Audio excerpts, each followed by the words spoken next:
Meet women's football. Many know it as a man's game.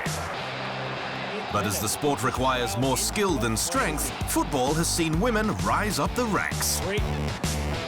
And the fact is, the women's game is growing in popularity. They may not always match the money with the men or have the same amount of fans, but seeing as the first Women's World Cup was held in 1991, you could say that the ladies are doing a stellar job. They're fit, they're talented, they're technical. And as their fame increases, there's no hiding from the truth.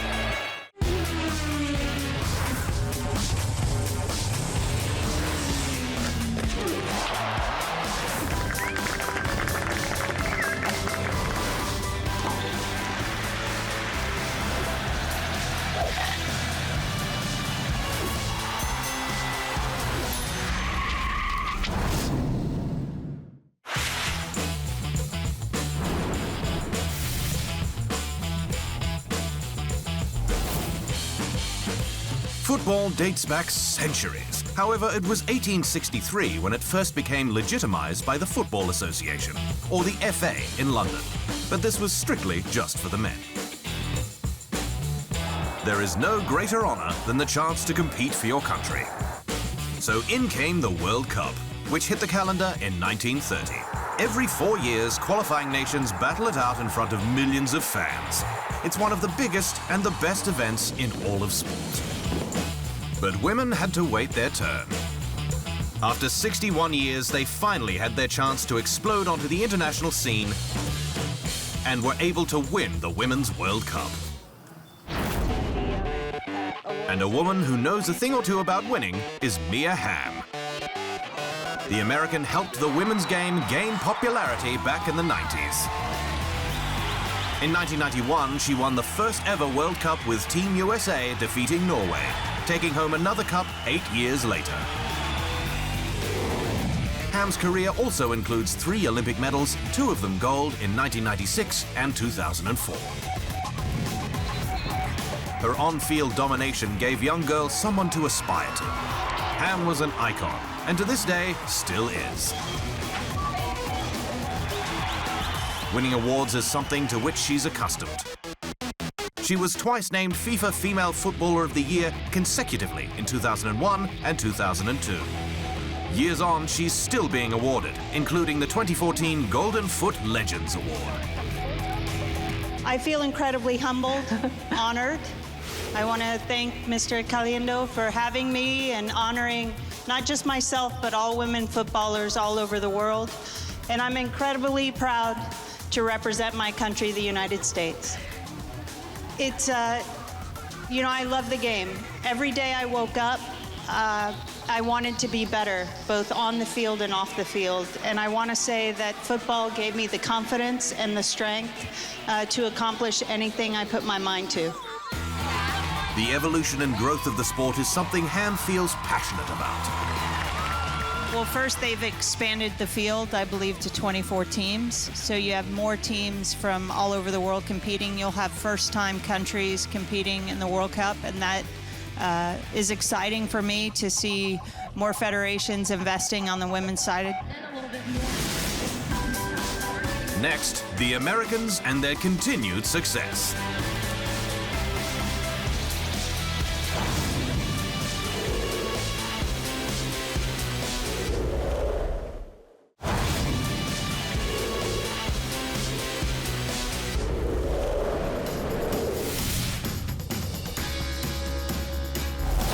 The stage was set for what was going to be an exciting event in Canada.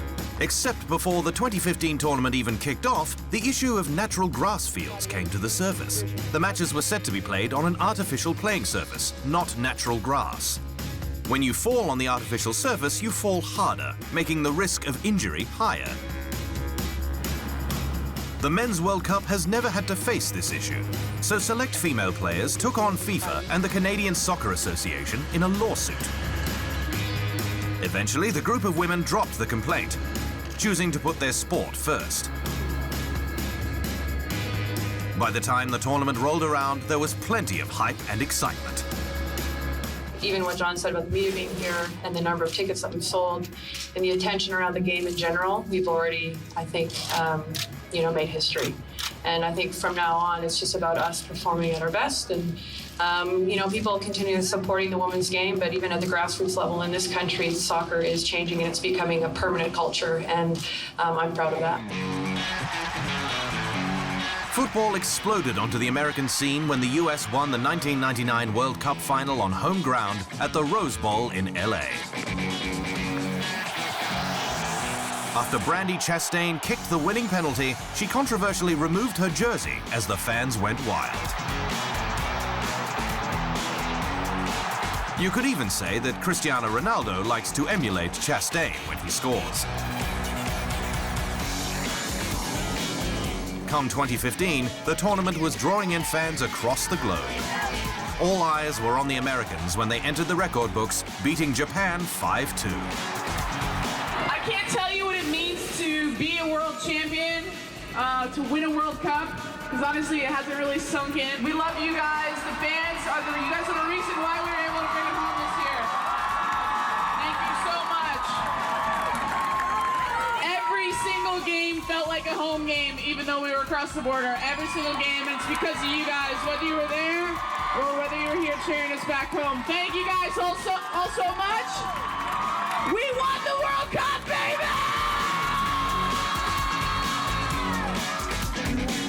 Even if fans couldn't make it to Canada, they were still getting in on the action.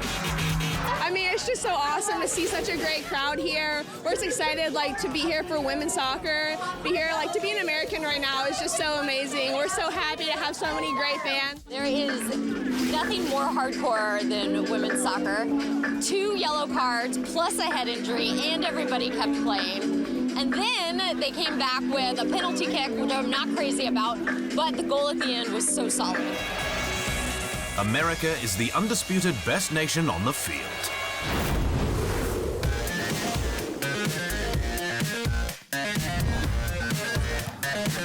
America's talent pool includes 2-time Olympic gold medalist Carli Lloyd.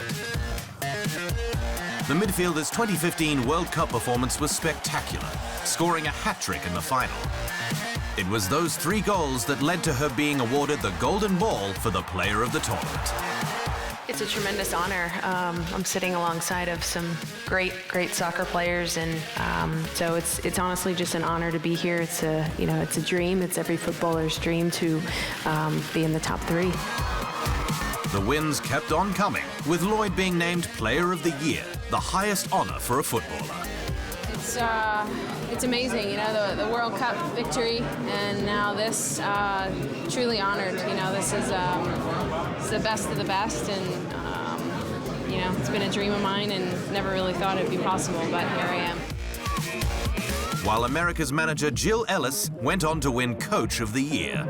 I never thought out when I started this career that I'd end up here, so it's a dream. Coaching's a roller coaster. You just got to put your seatbelt on and enjoy the ride, and so there's ups and downs, but this is certainly a big up. The most precious moment for Ellis was having Abby Wambach and Christy Rampone playing side by side in the final, Wambach's last ever World Cup.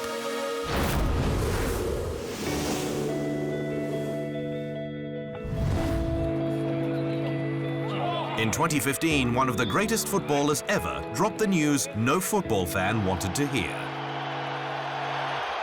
I accomplished everything I set out to. Olympic gold medals, broken records, hundreds of appearances for my country, and that elusive World Cup championship. So on paper, I did it all. But it doesn't make it any easier to say to you today what I'm about to say. At the end of this year, I will be retiring from the game of soccer. Wow, there, I said it out loud. Abby Wambach's career was pretty special. She scored 183 goals for Team USA across her 14-year career with 249 international caps. One of her most prized moments was at the 2011 World Cup in the quarter-final against Brazil. A goal down in injury time, with Wambach rising highest to head in the equalizer. What Abby brings to this team, I don't think anyone will ever bring what she brings. her leadership on and off the field, what she's done in big moments for us. She's basically carried the team on her shoulders over the years. I will say she will be irreplaceable. But the humble champion feels she left the team in a good position to keep fighting for the wins. Everything kind of just hit me that, this was the last time I'd be taking the jersey off. This is the last time I'd be hanging out with my teammates in the locker room. And they're all happy tears, I'm not questioning whether I should retire or not. I know that my career has come full circle. I feel very complete about it. And the future of this team is so bright. Despite leaving the game, there was still one issue she wasn't backing down on.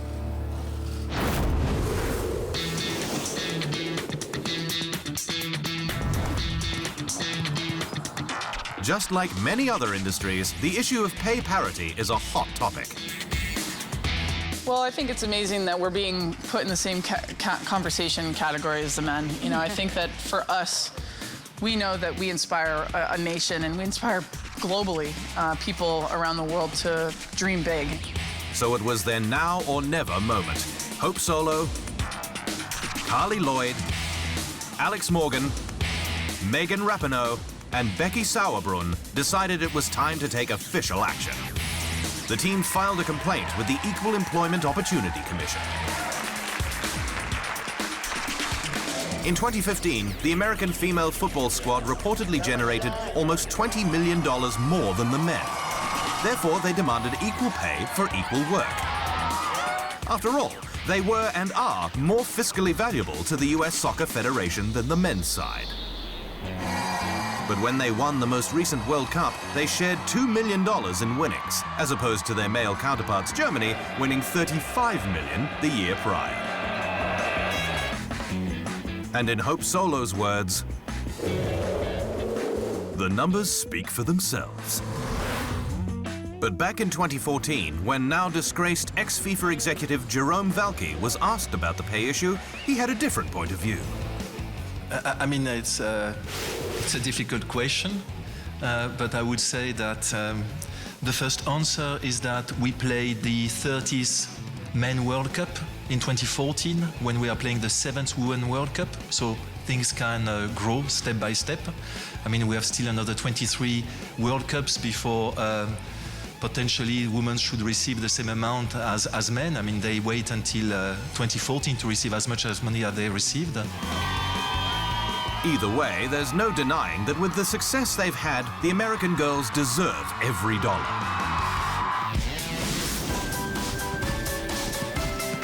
After the break, with the winners come the losers.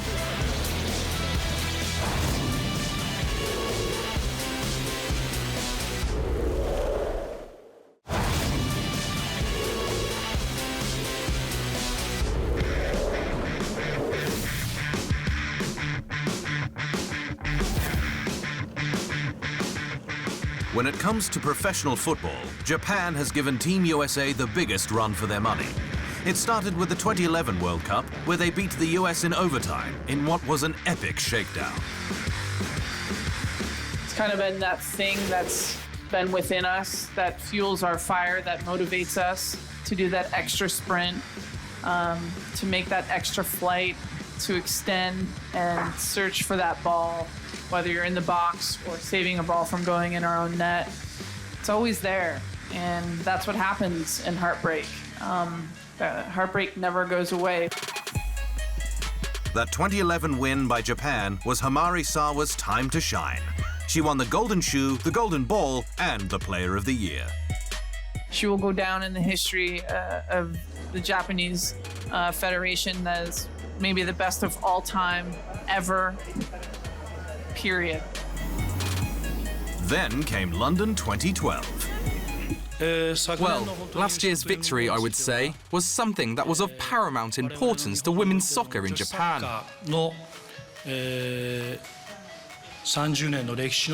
Within our 30-year history of the sport in Japan, it was something that had not happened before. And all of our athletes were able to demonstrate and prove to Japanese people that this is the greatest sport.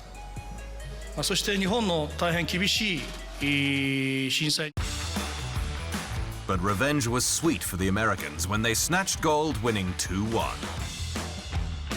3 years later, at the 2015 World Cup, Japanese fans were heartbroken when they lost out to the US. I thought they might win again this year, so it's disappointing. We lost 4 goals in the first half, but if they gave up there, that would have spelt the end of it. So I think it's important that they didn't give up. I think that's a characteristic of Japanese people. And just like Wambach, after the 2015 World Cup, Sawa retired from the sport. I have so much respect for Homare. We play together as teammates for the Washington Freedom and against each other as opponents in World Cups and Olympics. She's a superstar, in my opinion, and I wish her nothing but the best. And I'm gonna call upon her to help in the next chapter of my life, because I think we both have similar ideals in how we want to shape not just women's football around the world, but equality and making sure that we keep pushing that needle towards the middle.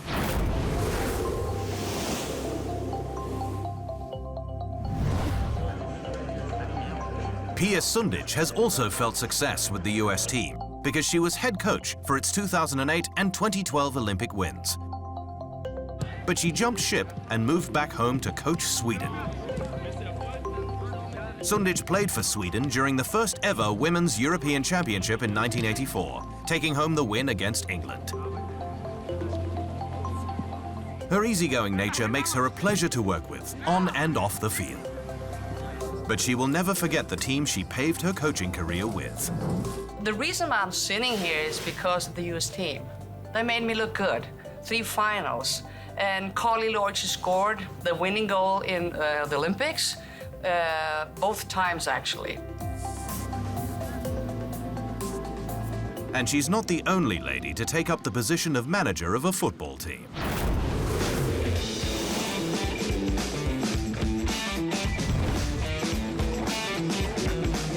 After Elena Costa resigned from French football club Clermont Foot, the team were adamant they still wanted a woman leading the men. That's where Corinne Diacre came into the picture. I put pressure on myself permanently. I am very attached to every detail. I am competitive, so I am not under more pressure because of this. My role, my presence will be seen as different from my male counterparts, and I know why I am here. I won't set myself wrong goals. Je sais pourquoi je suis là, je vais pas me tromper d'objectif. Diacre first hit the pitch when she was 7, playing for a local team, going on to captain France. The experienced former player was the perfect person to manage the men's Ligue 2 team.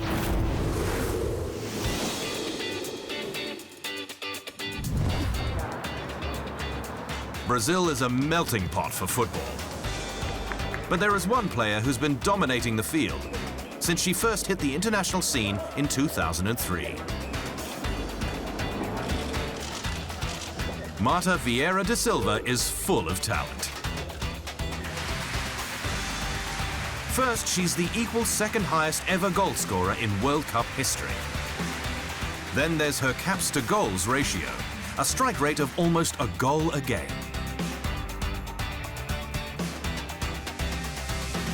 Her accolades are more proof in the pudding.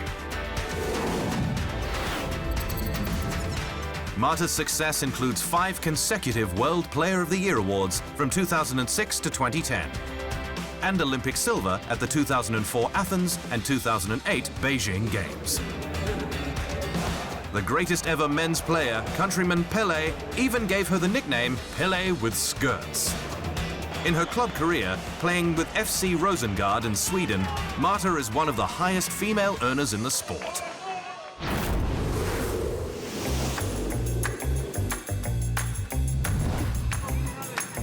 Ronaldo Luis Nazario de Lima, or the original Ronaldo, was an exquisite forward for Brazil. Awards, accolades, World Cup wins. The man had it all, including his pick of the ladies, which was Mélanie Dominguez in 1999, the year the pair married. The beautiful Dominguez was a model and a footballer playing for Brazil. Her club career saw her become the most expensive female footballer in Spain. when reportedly transferring to Atletico Madrid for a cool $310,000. Despite hanging up her boots, her now ex-husband has said she plays like Zinedine Zidane.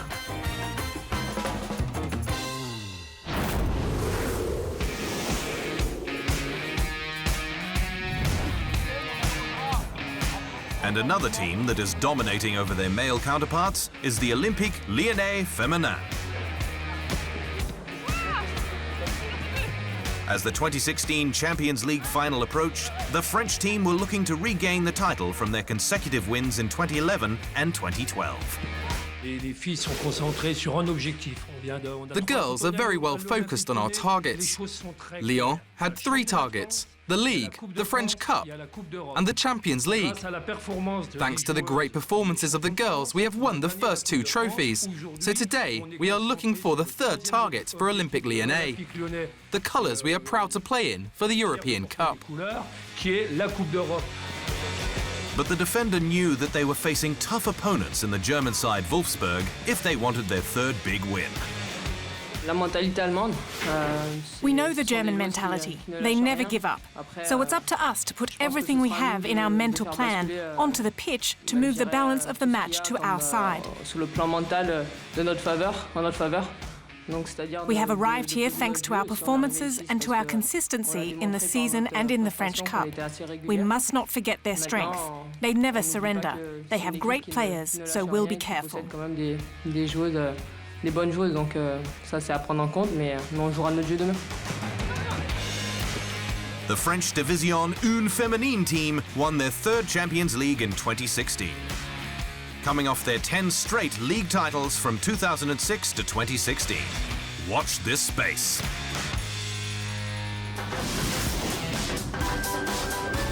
Still to come, the girls putting football on the map.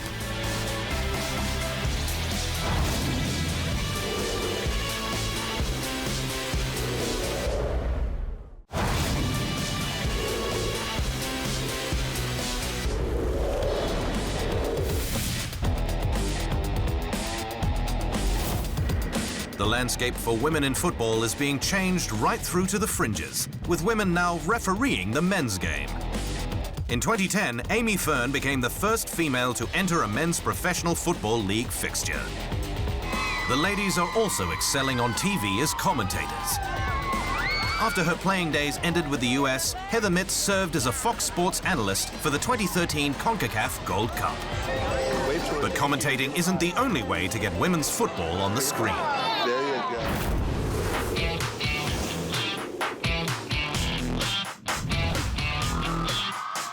As one of the best free kick specialists, David Beckham hasn't just given the men someone to talk about. In 2002, he inspired a film that gave football a fresh new face. Bend It Like Beckham revolves around 2 young girls who, against society's opinions, want to play ball, as the Americans say. We called the film Bend It Like Beckham because Beckham is such a hero, you know, in many, many ways. I mean, his ability to bend the ball like he does, it was a wonderful metaphor for our film in the sense that what so many girls have to do is bend the rules to get what they want. The cast includes British actress Keira Knightley, who played a footballer with hopes of going pro. Sort of really girl power, and that, you know, is so great because I think there's a big thing in England about girls not being able to play football, and it's just a great script to say, yeah, we can all do this, you know, and it just shows everyone that I think, you know, football's a game for everyone, and, you know, it's something that everyone can do and find fun. And also, I mean, it was amazing because the whole thing is about a girl breaking out of her community and trying to do something else, which I think everyone can relate to. It was a great example of a film making its mark on an important topic, and that girls can bend it just like the boys.